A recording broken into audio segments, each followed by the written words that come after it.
میرے مصطفیٰ نے فرمایا سنو من غشا فلیس منا، جو دھوکہ دے میں اسے اپنی امت میں شامل نہیں کرتا. تو ہم میں سے نہیں ہے جو دھوکے دے، فریب کرے، مکر کرے، دجل کرے، فراڈ کرے، بے ایمانی کرے تھوڑے سے نفع کے لیے. تھوڑے سے اب تو لوگ ہنستے ہیں، دھوکے پہ مسکرایا جاتا ہے. گوالے سے پوچھا دودھ بیچنے والے سے، اور یہ صرف دودھ بیچنے والے کی بات نہیں، سب کا ہی رنگ نرالا ہے، سب کا ہی انداز نرالا، سب ہی تعریفیں کر رہے ہیں اپنے مال کی.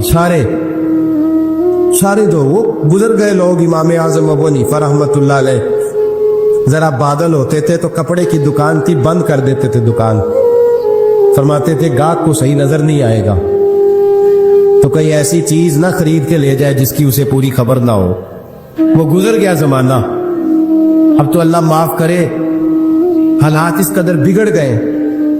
دودھ بیچنے والے سے کہا جاتا ہے صاحب پانی بڑا ہے دودھ میں، کہتا ہے آج کل بھینسیں پانی زیادہ پیتی ہیں، گرمی بڑی سخت ہے. مذاق اڑاتا ہے. ایک چوری، اوپر سے اس کا اظہار اعلانیہ. میں نے ایسے لوگ بھی اپنے کانوں سے سنے ہیں جو گوالے سے کہہ رہے ہیں دودھ بیچنے والے تھے صاحب، اور یار پانی ڈالنا ہوتا ہے تو صاف تو ڈال لیا کر، تو گندی ندی کا پانی ڈال کے لے آتا ہے. کہتا ٹھیک ہے جناب آج کے بعد. شرم نہیں آتی یہ باتیں کرتے؟ خدا کی دھرتی پر کھڑے ہو کے اللہ کے قانون کو چیلنج کرتے ہیں لوگ، اعلانیہ گناہ کرتے ہیں.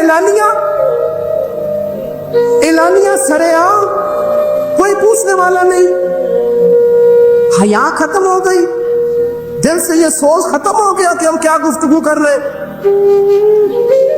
بڑے بڑے رنگ ہیں، بڑے بڑے انداز ہیں لوگوں کے. حضرت ابو ہریرہ رضی اللہ تعالیٰ عنہ کھڑے تھے تو ایک آدمی دودھ میں پانی ملا رہا تھا. حضرت ابو ہریرہ کی چیخیں نکل گئی، رو پڑے. لوگ کٹھے ہوئے کہنے لگے حضور آپ تو کیا ہوا؟ وہ پانی ملانے والا بھی آ گیا. حضور آپ کیوں رو رہے ہیں؟ فرمایا قیامت کے دن تجھے جو سزا ملے گی وہ سزا یاد کر کے میری آنکھوں میں آنسو آ گئے. تجھے جو سزا ملے گی میری آنکھوں میں آنسو آ گئے. حضور کیا سزا ملے گی؟ حضرت ابو ہریرہ رضی اللہ تعالیٰ عنہ فرماتے ہیں یہ دودھ رب تیرے سامنے رکھے گا اور تجھ سے اللہ فرمائے گا چل اس سے پانی علیحدہ کر. اللہ تجھے سزا دے گا. میں ایک شخص کی مثال دے رہا ہوں لیکن اس سے مراد صرف گوالہ نہیں، یہ بات بڑی دور تک جاتی ہے، بڑی دور تک جاتی ہے، بڑی دور تک. یہاں جس کے ہاں سے دودھ خریدا جاتا ہے وہ تو جب بھینس کا دودھ دھونے لگتا ہے تو پہلے ہی پانی رکھ لیتا ہے. اللہ ماشاءاللہ یہ کئی گھروں سے نقص واقع ہو کے آتا ہے، ایک جگہ پہ نہیں ہے. یہ بڑی دور تک حالات بگڑے ہوئے ہیں. حضرت ابو ہریرہ فرمانے لگے رب کریم قیامت کے دن تجھ سے فرمائے گا چل علیحدہ کر، دودھ سے پانی بتا کر لے گا. کہنے لگا حضور ڈالا تو جا سکتا ہے، نکالا نہیں جا سکتا. فرمانے لگے پھر تیرا دوزخ سے نکلنا بھی مشکل. تو دے بچوں کو کما کے کھلا، موج کر. اب تو یہاں تک تماشا لگ گیا ہے. میں ایک رپورٹ پڑھ رہا تھا کراچی میں ایسی بھی دکانیں پکڑی گورنمنٹ نے کہ جہاں دودھ کے اندر کیمیکل ملایا جاتا ہے گاڑھا کرنے کے لیے، اور اس کیمیکل نقصان یہ ہے اس کیمیکل کا کہ وہ کینسر کا باعث بن جاتا. 2 کلو دودھ کی خاطر قتل کر دیا ایک انسان کو، 400-500 کی خاطر مار دیا بیماری لگا کے، بچے یتیم کر دیے، عورتیں بیوہ کر دی، گھر اجاڑ دیے تھوڑے سے دھوکے کے لیے، اتنی سی دنیا داری اکٹھی کرنے کے لیے. یہاں دوائیاں جعلی نہیں بک رہی، یہاں لوگ ملاوٹ والی اتنے لوگ کھڑے ہیں ڈاکٹر کے دروازے پر اور تعریفیں کر رہے ہیں ڈاکٹر صاحب اس کمپنی کی کیوں لکھ کے دیتے ہیں ڈاکٹر صاحب اس کمپنی کی دوائی. انہیں خبر نہیں کہ کیا حال ہے. موت بیچتے ہو پھر سمجھتے ہو جنت میں جاؤ گے. ام حسبتم ان تدخلوا الجنہ، اتنا آسان سمجھ لیا لوگوں نے. میرے رسول پاک صلی اللہ علیہ وسلم نے فرمایا جس کا دوست، جس کا بھائی، جس کا پڑوسی اس کے بوائق سے محفوظ نہ ہو وہ آدمی جنت میں نہیں جائے گا. शहाबा ने कहा हुजूर ये बवाइक क्या है? फरमाया जुल्म और धोखा। इसने पड़ोसी को भी धोखा देने से वो बाज नहीं रहा। लोग शिकवा करते हैं, कहते हैं लोग दुनिया सारी धोखेबाज हो गई है। लोग सारे, किसी ने मुल्ला रूमी से कहा था हुजूर सारे लोग ही धोखेबाज हैं। फरमाया तू अपना तजर्बा करना, तुझे इसलिए सारे धोखेबाज मिलते हैं कि तेरे अपने अंदर बड़ा धोखा है। अपने अंदर खुलूस पैदा कर, अल्लाह तुझे बड़े खुलूस वाले लोग अता फरमाएगा। तू खुद इससे यारी लगाता है, धोखे के रंग में लगाता है। तेरी हर दोस्ती इसलिए है कि तू नफा कितना ले सकता है। मेरे मुस्तफा करीम सैयद आलम सल्लल्लाहु अलैहि वसल्लम ने अपनी उम्मत को मना फरमाया, फरमाया खबरदार तुम्हारा रंग एक होना चाहिए, तुम्हारा रूप। मेरी बातों की समझ आ रही है? अब आपको धोखा देना, फरेब करना, फराड करना। हजरत ईसा अलैहिस्सलाम के पास एक शख्स आया, कहने लगा मैंने आपके साथ रहना है हमेशा। इमाम राजी ने लिखा है मैंने हमेशा आपके, आप फरमाने लगे मैं जरूर साथ रखूंगा पर दुनियादारी का मुतालबा ना करना जी। तो उस पीर दे बंदे कि वे मुरीद हो, जिदे मुरीद हो या दुकान ही ना चमके। क्या मतलब हुआ बैत होने से? इतनी देर के मुरीद हुए हैं तो कोई फायदा नहीं हुआ, ना कारोबार चमका ना दुकान बनी। उल्टा पीर साहब कहते हैं सूद बंद कर दो, धोखे बंद कर दो, फरेब बंद। जित होंदा पे हो तो भी नहीं होने दे, क्या फायदा है ना जी। तो कोई मकर फरेब भी नहीं, दजल ही नहीं, सादा सादा काम कैसे होगा? हजरत ईसा अलैहिस्सलाम कहने लगे मेरे साथ रहना है तो दुनियादारी से, बोलिए दुनियादारी से बचना। कहने लगा जी बिल्कुल सही है। आप फरमाने लगे चलो ठीक है। हजरत ईसा ने चाहा कि इसका इम्तिहान करे। फरमाया पहले दिन वो आया है सोबत सुलह में रहने के लिए, खैर सीखने के लिए। हजरत ईसा अलैहिस्सलाम फरमाने लगे कितनी रोटियां खाएगा? कहने लगा एक। आपने 3 रोटियां मंगवाई, एक खुद खाई, एक उसको खिलाई, तीसरी वहीं रखी और जनाब ईसा दरिया पे वुजू करने तशरीफ ले गए। वापस आए तो रोटी कोई नहीं थी वहां। फरमाया रोटी किसने खाई है? कहने लगा कोई पता नहीं। जनाब ईसा अलैहिस्सलाम ने ना उसको मोजज़ा दिखाया। एक हरन जा रही थी, उसके साथ 2-3 छोटे छोटे बच्चे थे। हजरत ईसा अलैहिस्सलाम ने हरन का एक बच्चा पकड़ा, उसको ज़िबा किया। हरन भी खड़ी हो गई, बाकी बच्चे भी खड़े हो गए। ज़िबा किया और ज़िबा करके उसका गोश्त भूना, उसको भी खिलाया, खुद भी इतना खाया कि सैर हो गए, डकार आने लगे। फरमाया खाया है ना तुमने? लगा हुजूर खाया है। फरमाया पेट में भी है? का है। हरन के बच्चे की हड्डियां पड़ी हुई थी। जनाब ईसा ने सारी हड्डियां इकट्ठी करके फरमाया कुम बिइज़्निल्लाह, अल्लाह के हुक्म से खड़ा हो जा। वो हरन का बच्चा फिर जिंदा हो गया। आप फरमाने लगे हरन के बच्चे का गोश्त तेरे पेट में भी है, मेरे पेट में बच्चा वो जा रहा है। अब तो बता दे रोटी किसने खाई है? अब तो बता दे। कहना जी कोई पता नहीं, मुझे पता। हजरत ईसा अलैहिस्सलाम उसको साथ ले गए, दरिया के उस पार जाना था। फरमाया हाथ पकड़ा चलो गुजरो। दरिया में पैर रखा, उसका भी अपना भी। कहने लगा जी डूब जाऊंगा। फरमाया तू मेरे साथ है, तुझे मोजज़ा दिखाना है, अल्लाह की कुदरत दिखानी है। पैर रखा दरिया में, पैदल चलते हुए दूसरे किनारे चले गए। कोई डूबा नहीं, पैर भीगा नहीं। फरमाया इतनी बड़ी तूने मोजज़ा देखा, अब तो बता दे रोटी किसने खाई है? कहने लगा जी पता, मुझे खबर। अल्लाह के साथ सारा ही पता होता है, पता नहीं मुझे, बोले बन जाते हैं ना मिनट में। हजरत ईसा कहने लगे मैं अल्लाह का पैगंबर हूं, मुझे मनवाना आता है। दरिया के उस पार गए तो रेत थी, सहरा का इलाका था। जनाब ईसा ने रेत इकट्ठी की, छोटी छोटी ढेरियां लगाई। 3 ढेर रेत के लग गए। 3 ढेर, जब 3 ढेर लग गए तो जनाब ईसा अलैहिस्सलाम ने फूंक मारी, वो सारी की सारी रेत सोना बन गई। हजरत ईसा अलैहिस्सलाम कहने लगे ये 3 हिस्से हैं सोने के, एक हिस्सा मेरा है, एक तेरा है और तीसरा उसका जिसने तीसरी रोटी खाई है। कहने लगा जी मैंने ही खाई है। तीसरा हिस्सा उसका जिसने तीसरी रोटी खाई, कहने लगा जी रोटी, फौरन मान गया, बेकदरा कुछ कदर न जाती, कीती खूब तसल्ली हूं, ए दुनियादार पुजारी जरदे कुत्तियां दे गल टल्ली हूं। मैं नहीं खाई है। वो मियाँ साहब कमाल कर गए। वो एक शख्स ले गया मियाँ मोहम्मद बख्श अली रामा को तांगे पे बिठा के, कहने लगा ये पहली भी मेरी, वो भी मेरी, वो बाग भी मेरा, ये मेरे चाचे की, वो मेरे ताए की, ये मेरे दादे की, बड़े मालदार है। आप फरमाने लगे चल छोड़ कोई और बात भी कर।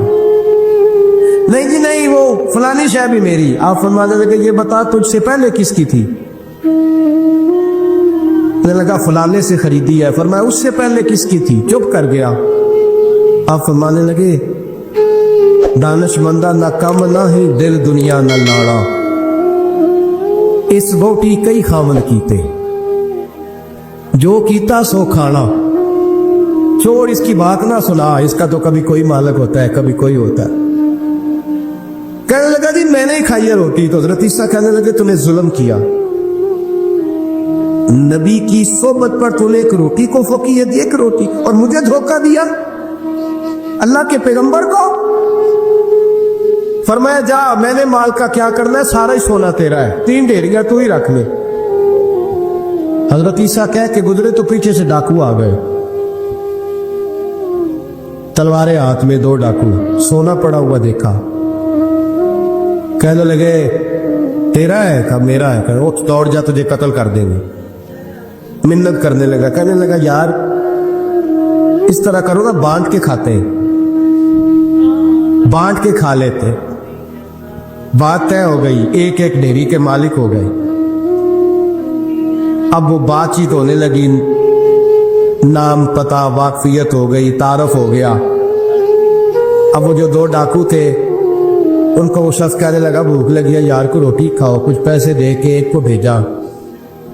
वो जो 2 डाकू थे उनमें से जो कमजोर था उसको भेजा कि जाओ खाना लेके आओ। वो खाना लेने गया तो पीछे से कहने लगा तेरा रिश्तेदार है?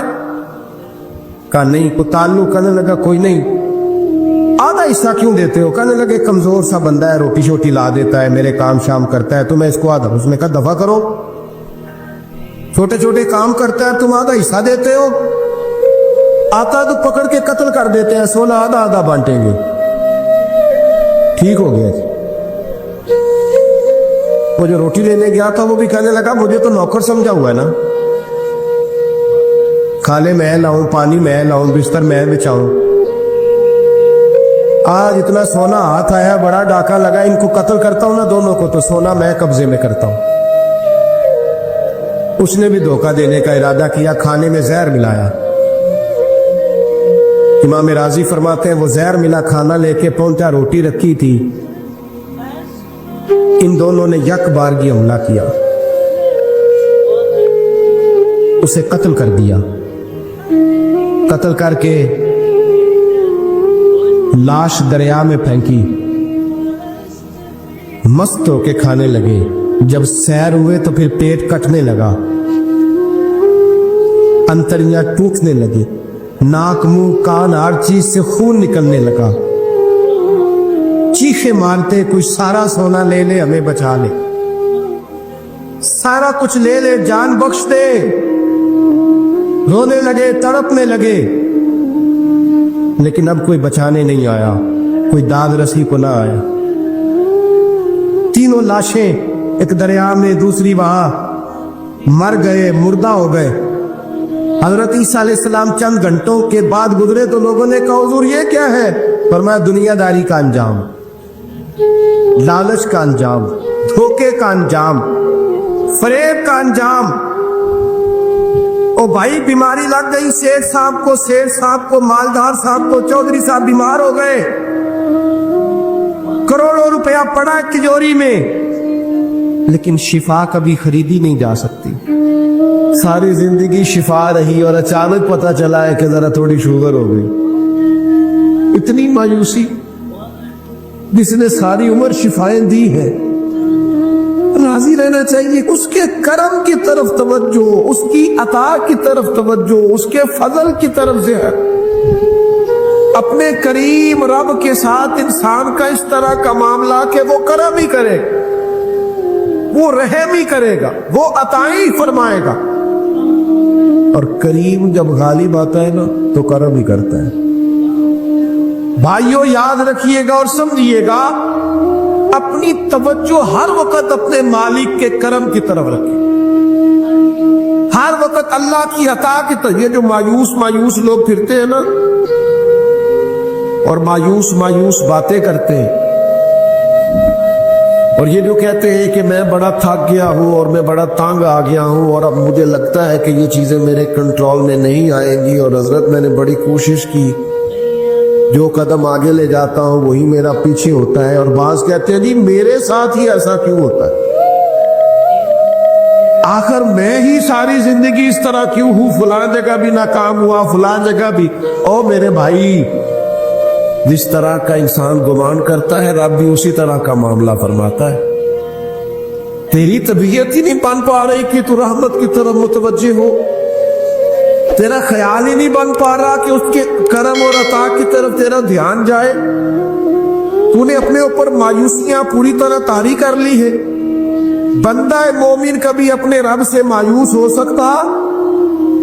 اس کی توجہ ہر وقت اس کے کرم کی طرف رہتی، اس کی توجہ ہر وقت اس کی عطا کی طرف رہتی۔ لیکن اب بعض لوگوں پر یکدم کرم آیا، چھایا، صحابی رسول ہے، ولیوں سے، غوثوں سے، قطبوں سے، ابدالوں سے، تمام تابعین سے، محدثین سے، مفسرین سے افضل ہے، لیکن صحابی کتنی دیر کے ہیں؟ شاید 2 گھنٹے کے صحابی، 2 گھنٹے کے، ادھر آئے ہیں، ادھر کلمہ پڑھا ہے، ساتھ ہی جہاد کیا ہے، ساتھ ہی شہادت ملی ہے۔ صحابی 2 گھنٹوں کے، صحابی 2 گھنٹوں کے، لیکن تمام مفسرین، محدثین، اولیاء، صوفیاء کے امام ہے۔ کیوں؟ اس لیے کہ کرم کرنے والا کرم کرتا ہے، اس نے جاتے جاتے ایسا کرم کیا ہے کہ 2 گھنٹے کے اندر اٹھا کے امت کا امام بنا دیا ہے۔ یہ تو رحمت کی برکھا ہے، یہ کسی وقت بھی برس جائے گی، یہ تو کرم ہے۔ دیکھیں نا ان لفظوں کا ذرا حسن دیکھیں، نبی کریم علیہ السلام فرماتے ہیں بندہ ساری زندگی جہنمیوں والے کام کرتا ہے، دوزخیوں والے کام کرتا ہے، سزا والے کام کرتا ہے، لیکن جاتے جاتے نا کوئی ایسا جملہ بول دیتا ہے آخر میں کہ اس کی ایک بات کی وجہ سے نا اللہ اس کے لیے جنت کا فیصلہ فرما دیتا ہے۔ ایک بہت بڑا ظالم گزرا ہے تاریخ اسلام میں، بڑا ظالم تھا، اس کا ظلم بہت زیادہ تھا، لیکن حضرت انس بن مالک فرمایا کرتے تھے یہ اس کی ایک بات بڑی مجھے عجیب لگتی ہے، اس نے آخر میں ایک جملہ کہا تھا، ظالم بڑا تھا، اس نے آخر میں ایک جملہ کہا تھا، اس نے کہا تھا مالک میں نے ظلم کیے پر میں شرمندہ بڑا ہوں، اور یہ لوگ مجھ سے کہتے ہیں کہ میرے گناہ تیری رحمت سے زیادہ ہیں، مجھے بتا میرے گناہ تیرے کرم سے زیادہ تو نہیں؟ حضرت انس بن مالک فرماتے اس کی بات سن کر میرے دل کو چوٹ لگی، مجھے یوں لگا اس نے منا لینا ہے رب کے کرم کو۔ او میرے بھائی، اللہ کی عطا سے زیادہ تو نہیں، اس کے فضل سے زیادہ تو نہیں۔ رسول اللہ صلی اللہ تعالی علیہ وسلم فرماتے ہیں کہ رب فرماتے اگر میرے بندہ اتنے گناہ کرے کہ اس کے گناہ آسمان تک پہنچ جائیں، یا اتنے گناہ کرے کہ زمین کی تہ تک پہنچ جائے، اور پھر وہ آ کے اپنے کریم رب کے حضور معافی مانگے سچے دل سے، تو اللہ پھر بھی اسے معاف فرما دے گا۔ شرط اتنی ہے کہ تو آتا ہی نہیں، تو معافی مانگتا ہی نہیں، تو پھر بھی لوگوں کو مناتا ہے، اسے مناتا ہی نہیں جسے منانا چاہیے۔ مصیبت میں بھی اب یاد خدا ہم کو نہیں آتی، دعابوں سے نہ نکلی، جیبوں سے عرضیاں ہی نکلی۔ मुख्तलिफ महकमों में दरखास्तें ही देते हो, माली के हुजूर दुआ ही नहीं करते।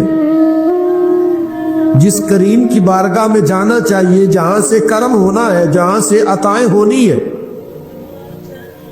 उस तरफ मुतवज्जे ही नहीं होते, अपने करीम को मनाने की सही नहीं करते। मेरे भाइयों, अल्लाह की रहमत पर हर वक्त कामिल तवज्जो, अल्लाह के करम पर हर वक्त तवज्जो। वो बख्श देगा, वो मेहरबानी करेगा, वो अताएं करेगा, वो अपने बंदों से दरगुजर फरमाएगा। ये शौक हर वक्त तबीयत में कायम रहना चाहिए, कभी भी उसकी रहमत से नाउमीद। नौजवानों से बिलखुसूस कहूंगा, क्या हो गया, अच्छी नौकरी नहीं मिलती, कोई अर्ज नहीं। अगर वक्ती तौर पर पैसे कम है तो क्या हर्ज है, कोई मसला नहीं। ये को बहुत ज्यादा, जिसके पास पैसे आ जाते हैं वो तो कहना शुरू हो जाता है पैसों में सुकून ही नहीं।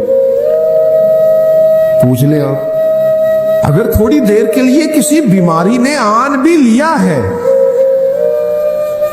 तो भाई बात बड़े कमाल की है, महबूब की तरफ से शिफाए रही है। अगर एक कड़वा घूंट आ गया तो फिर क्या हुआ? एक अगर वहां से कड़वा, वो बड़ी मारूफ बात है ना, सुल्तान महमूद गजनवी किन्नो खा रहे थे तो उन्होंने पहला टुकड़ा किन्नो का, उसका पहला हिस्सा जो उसे खोला, उसकी जो काशें होती है उसमें से पहला टुकड़ा अय्याज को दिया तो अय्याज गट गट करके खा गया। दूसरा भी दिया तो खा गया, तीसरा भी दिया, चौथा मामून ने अपने मुंह में डाला तो थूक दिया, कहने लगा खो इतना कड़वा, कुछ सहला बद जायका। उसी ने उगल डाला उसको, तो बाद में कहने लगा यार तू सारे कड़वे खा गया है। तो यह कहने लगा बादशाह तेरे हाथों सारी जिंदगी मीठे मिले, अब ये 2-3 कड़वे मिल जाते और मैं इस तरह से इनको उगल डालता तो ये कोई आईने वफादारी। इमाम गजाली कहते हैं नबी पाक की बारगाह में एक सादा बंदा आ गया। हम सादे बंदे कहते हैं, अरब के लोग बद्दू कहते थे। एक बद्दू आ गया, उसने आते ही अस्सलाम वालेकुम के बाद फौरन हुजूर से पूछा, या रसूलल्लाह ये बताएं क़यामत वाले दिन हिसाब किससे लेना है? सुभान अल्लाह, कुर्बान जाए। अंदाज देखिए ना अपनी रवायती सादगी में, क़यामत में हिसाब किसने लेना है? तो नबी करीम ने फरमाया हिसाब अल्लाह ने लेना है, सादी सी बात। तो उस बंदे ने ना अपनी चादर को समेटा, कंधे पे रखी और चलने लग गया। तो हुजूर फरमाने लगे, कोई भाई तूने सवाल पूछा है, कोई तबसरा भी तो करना। एक बंदा सवाल का जवाब लेता निकल जाता है। कहने लगा या रसूलल्लाह आपने बता तो दिया है कि हिसाब अल्लाह ने लेना है। तो हुजूर फरमाने लगे फिर? तो कहने लगा या रसूलल्लाह करीम जब गालिब आता है तो करम ही कर दिया करता। इसका तर्जुमा अपनी जुबान में करूं, अपनी बोली में करूं। वो हुजूर की बारगाह में अर्ज करने लगा या रसूलल्लाह जे अल्लाह ने हिसाब लेना फिर खैर है। कहने लगा या रसूलल्लाह करीम जब गालिब आता है तो करम ही करता है। कुर्बान जाऊं हुजूर की उस मुकद्दस जुबान पर, वो धन जिसकी हर बात वही है खुदा। करीम बोले और बोल के फरमाने लगे बंदा सादा था, बात कितनी बड़ी कर गया,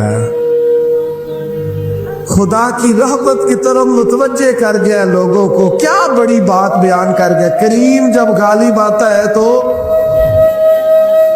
हमने ये देखा है कि क्लासरूम्स के अंदर जो असातिज़ा कुछ मिजाज के सख्त होते थे, उनके तलबा से अगर कोई कोताही किसी वक्त सरजद हो जाती तो उन बच्चों का वजूद गर्मियों में भी इस तरह कांपता जैसे सर्दियों के ठिठुरते मौसम में कांपता है कि मुझे अब सजा मिलेगी। इनको तो पता चल गया है मेरी गलती निकल आई है। ये तसव्वुर इंसान के रोंगटे खड़े कर देता لیکن اگر وہی استاد یا وہی والد آتے ہی بچے کے سر پہ دست شفقت رکھے اور کہ بیٹا کوئی بات نہیں، چھوٹوں سے غلطیاں ہو ہی جاتی ہیں، آئندہ ایسا کام نہ کرنا، اور اگر اس سے بھی زیادہ وہ تھوڑا سا آگے بڑھے اور اپنی گردن کو جھکا کے اس بچے کے سر پر ایک بوسہ دے ڈالے تو اس بچے کو یوں سکون ہوتا ہے کہ جیسے وہ سمجھتا ہے میں ہر گرداب سے نکل کے ٹھنڈک کی طرف آ گیا ہوں، بلا مثال و بلا تشبیہ۔ میرا رب قرآن مجید میں فرماتا ہے قل یا عبادی الذین اسرفوا علی انفسہم، اے محبوب فرما دو اے میرے بندو جنہوں نے اپنی جانوں پر ظلم کر لیے ہیں، انہوں نے گناہ کیے ہیں، رب کی نافرمانی کی ہے، اپنی جان کو دوزخ کا معاذ اللہ سزاوار کر لیا ہے، جنہوں نے اپنی جانوں پہ ظلم کیے ہیں، میرے ان بندوں سے فرما دے کیا لا تقنطوا من رحمت اللہ، ان سے فرما دے کہ یہ اپنے اللہ کی رحمت سے نا امید نہ ہو۔ یہ تھی معافی، اور وہ جو میں نے کہا نا ذرا گردن جھکائے اور پھر پیشانی بھی چوم لے، بلا مثال و بلا تشبیہ آگے فرما ان اللہ یغفر الذنوب جمیعا، یہ اس ہونے والی اس موجودہ غلطی کی ہی بات نہیں، بے شک اللہ سب گناہوں کو معاف فرما دے گا۔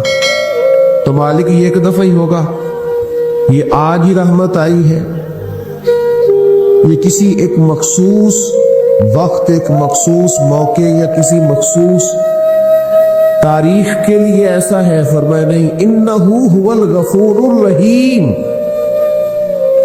اللہ ہے ہی بڑا بخشنے والا اور رحمت فرمانے والا۔ یہ اس کریم کا ہمیشہ کا طریقہ ہے کہ وہ غفور بھی ہے اور وہ رحیم بھی، معاف کر دیتا۔ اور ان اللہ یغفر الذنوب جمیعا، بے شک اللہ سب گناہوں کو معاف فرمائے گا۔ مجھے بتائیے، ہانپتے کانپتے لرزتے سہمے ڈرتے کب کپی وجود پہ تاری ہوئی بندے میدان محشر میں جمع ہو، انہوں نے خبر ہو کہ ڈائری تو کھل گئی، آڈیو ویڈیو تو چل گئی، پتہ تو سارا آ گیا، فرشتے دفتر اعمال لے کر پہنچ گئے، چھوٹی سی چھوٹی ذرے کے برابر بھی کوتاہی تو یہاں تک آ گئی، بندہ ڈرے کانپے اور اچانک آواز کرم آئے ان اللہ یغفر الذنوب جمیعا، بے شک اللہ سارے گناہوں کو معاف فرمانے والا ہے۔ تو کیفیت کیا ہے، انداز کیا ہے؟ اس وقت انسان کے دل کو جو تسلی ہوتی ہے وہ تسلی کیا؟ ان اللہ یغفر الذنوب جمیعا، بے شک اللہ سب گناہوں کو بخش دیتا ہے۔ دوستو، شدید بے سکون، بے چین، مضطرب، الجھے خیالات، سخت بیمار، سخت کمزور، مالی مشکلات کا شکار لوگ، جسمانی بیماریوں سے لڑنے والے لوگ، اور رشتہ داروں اور احباب اور ان کی بے وفائیوں کا شکوہ کرنے والے لوگ، اگر ان ساری تکلیفوں سے نکلنا چاہیں تو حل ایک ہی ہے، ادھر ادھر نہ دیکھیں، اپنے رب کی رحمت کی طرف دیکھیں۔ اس لیے اللہ تعالیٰ سبب عطا کرے اور اللہ تعالیٰ اس حاضری کو قبول فرمائے۔